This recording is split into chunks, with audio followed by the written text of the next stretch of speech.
nomenclature is of two types. One, binomial nomenclature, ద్వినామ నామీకరణ. Two, trinomial nomenclature, త్రినామ నామీకరణ. బైనామియల్ నామినిక్లేచర్, ద్వినామ నామీకరణ. ఇక్కడ ఎగ్జాంపుల్గా ఒక నేమ్ని తీసుకుందాం. ఏంటి అంటే ప్రిన్స్ అశోక్ అనేది ఒక నేమ్, సింగిల్ నేమ్ మాత్రమే. కానీ సింగిల్ నేమ్లో ఎన్ని వర్డ్స్ ఉన్నాయి? 2 వర్డ్స్ ఉన్నాయి. ఏంటవి? Prince 1 word, Ashok 1 word. అంటే ఒక నేమ్ 2 వర్డ్స్తో కంబైన్ అయి ఉంది. సో అలా కనుక ఉంటే దీన్ని మనము బైనామెన్ అంటాం. ఆ ప్రాసెస్ ఉంది కదా, ఆ ప్రాసెస్ని బైనామియల్ నామినిక్లేచర్ అంటాం.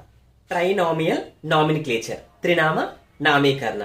మరి ఎగ్జాంపుల్ చూసేద్దామా? చూడండి. Chaitanya Sai Samrat, 1 name only.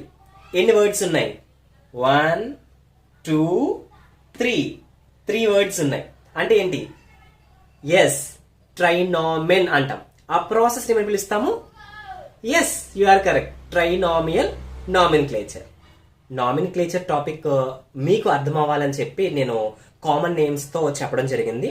కానీ నామినిక్లేచర్ అనేది మనం ఎక్కువగా సైంటిఫిక్ నేమ్స్లో అబ్జర్వ్ చేస్తూ ఉంటాము.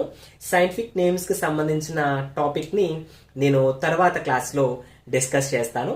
నామినిక్లేచర్ టాపిక్ కనుక మీకు నచ్చినట్లయితే వీడియోని లైక్ చేయండి, మీ ఫ్రెండ్స్కి తెలియడం కోసం షేర్ చేయండి.